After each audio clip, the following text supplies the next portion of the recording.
आप हमारा खेत में हल जोते, आपने फसल बोया, फसल काट के आप ले गए, लेकिन हम खेत तो नहीं ना दे देंगे।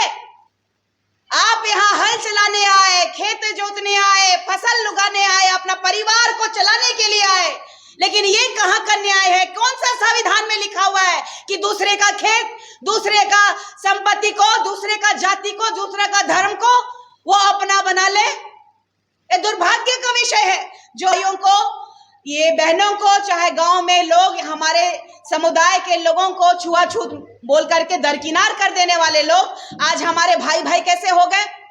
हमारे खेत में जनता के ऊपर सवाल उठाया गया हो या जनता का शोषण हुआ है, तब भारत या राज्य की जनता खड़ी हुई है। ऐसे ही हम आदिवासियों को भी अपने हक और अपने अस्तित्व, अपने समाज के लिए लड़ाई लड़नी होगी। और कुर्मी और कुर्मियों को कल राजभवन घेराव करके, कुर्मी समुदाय के लोग आदिवासी बनना चाहते हैं। कल 20 तारीख को इन लोगों ने रेल टेका, डहरे छेका का कार्यक्रम इन लोगों ने रखा है।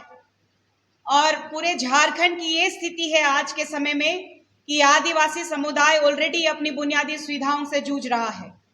पलायन इतनी ज्यादा हो चुकी है कि आदिवासी आज दूसरे राज्यों में अपनी पहचान के मोहताज हो जा रहे हैं। 5th शेड्यूल के तहत आने वाला इस राज्य में ना आदिवासियों के पास में, उनके पास शिक्षा है, ना स्वास्थ्य है, ना गांवों में सड़कें हैं, ना पुल है, ना पुलिया है।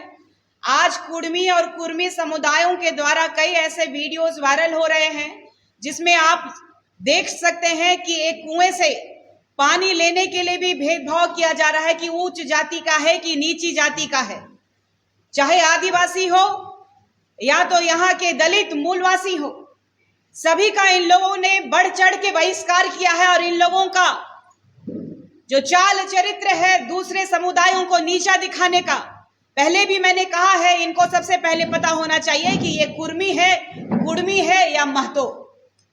और सबसे बड़ी बात है कि ये कभी कहते हैं कि हम शिवाजी के वंशज हैं, और इसका प्रमाण भी रांची में है।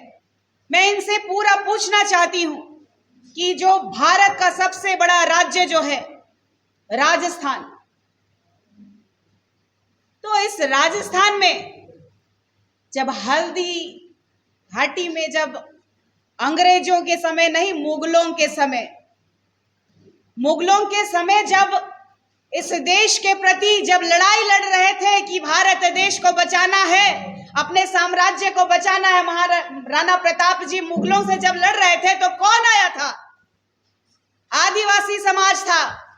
इस भारत के प्रथम नागरिक के रूप में जाने वाले, आदि काल से जाने जाने वाले भील समुदाय के आदिवासी थे।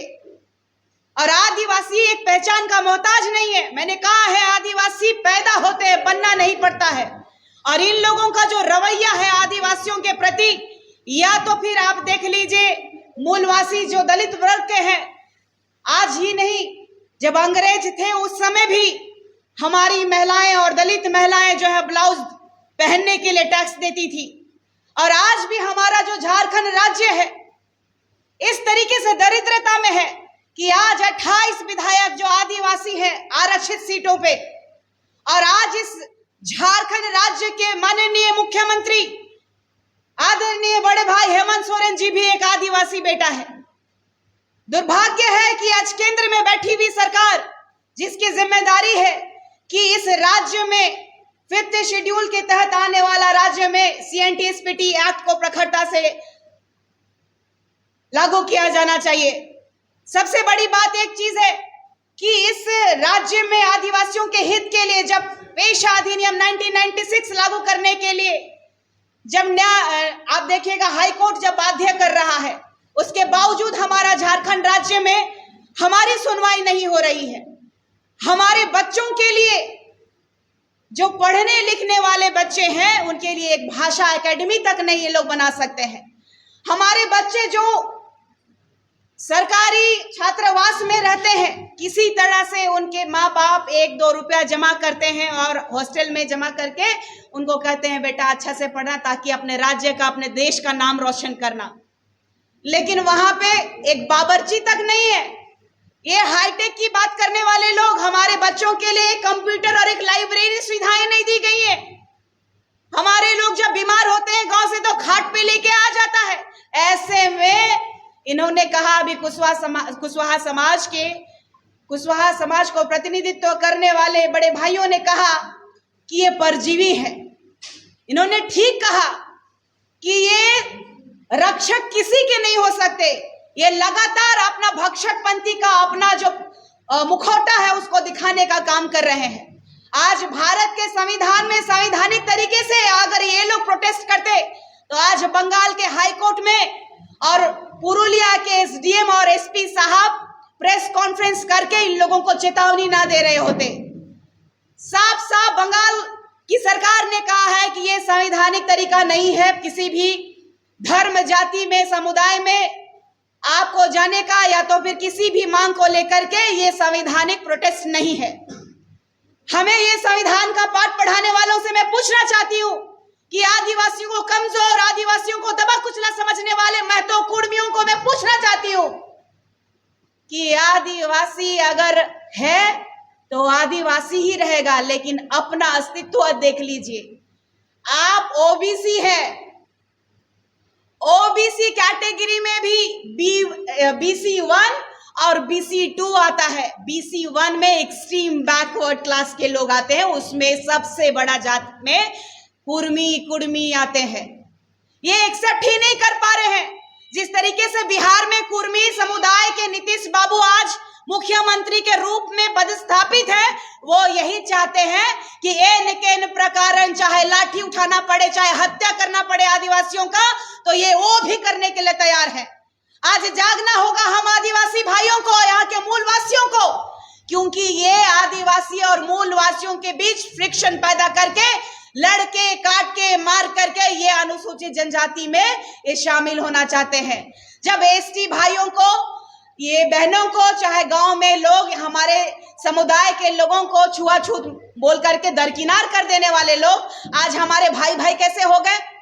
हमारे खेत में आप काम किए, आप हमारा खेत में हल जोते, आपने फसल बोया, फसल काट के आप ले गए, लेकिन हम खेत तो नहीं ना दे देंगे। आप यहाँ हल चलाने आए, खेत जोतने आए, फसल उगाने आए, अपना परिवार को चलाने के लिए आए, लेकिन ये कहाँ का न्याय है? कौन सा संविधान में लिखा हुआ है कि दूसरे का खेत, दूसरे का संपत्ति को, दूसरे का जाति को, दूसरे का धर्म को वो अपना बना ले?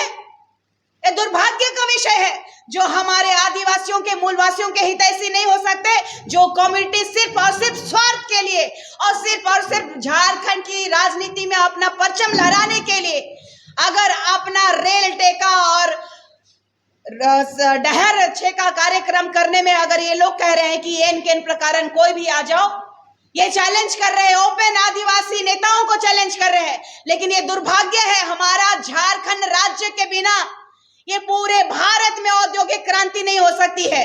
लेकिन आज तक आदिवासी समुदाय विकास को लेकर के कभी बाधित नहीं रहा, लेकिन आज लगातार हमारा आदिवासियों का शोषण होते आ रहा है।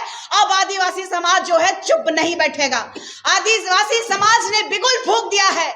इन लोगों का कहना है निशा भगत एक आदिवासी लड़की क्या ही उखाड़ लेगी, तो उनको कल पता चलेगा कि आदिवासी समाज में भी फायर ब्रिगेड लोग हैं। इनको पता चलेगा कि आदिवासी भारत के प्रथम नागरिकों ने भगवान को भी जब बनाना भगवान इस भारत देश में, तो उससे भी पहले आपको बताना चाहती हूँ कि भगवान राम जी भी गए थे वनवास, तो आदिवासी महिला से मिले और आदिवासी समुदाय के लोगों ने भगवान राम जी का सेवा सत्कार किया था।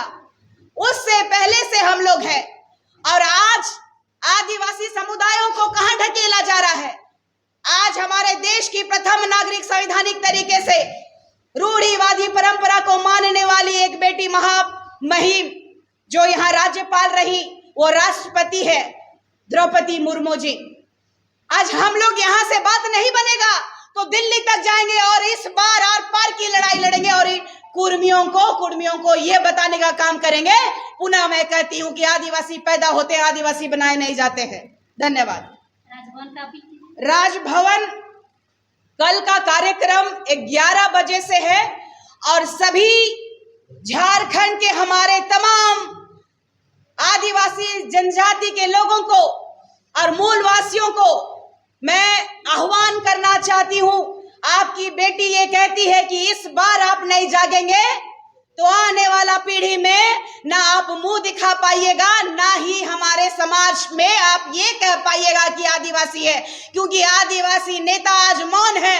राजपाट सत्ता के लालच में सिर्फ और सिर्फ यहाँ की खनिज संपदा की लूट करने के लिए आज हमारे साथ जो शोषण हो रहा है, उसके लिए जनता को खुद विपक्ष का काम करना पड़ेगा।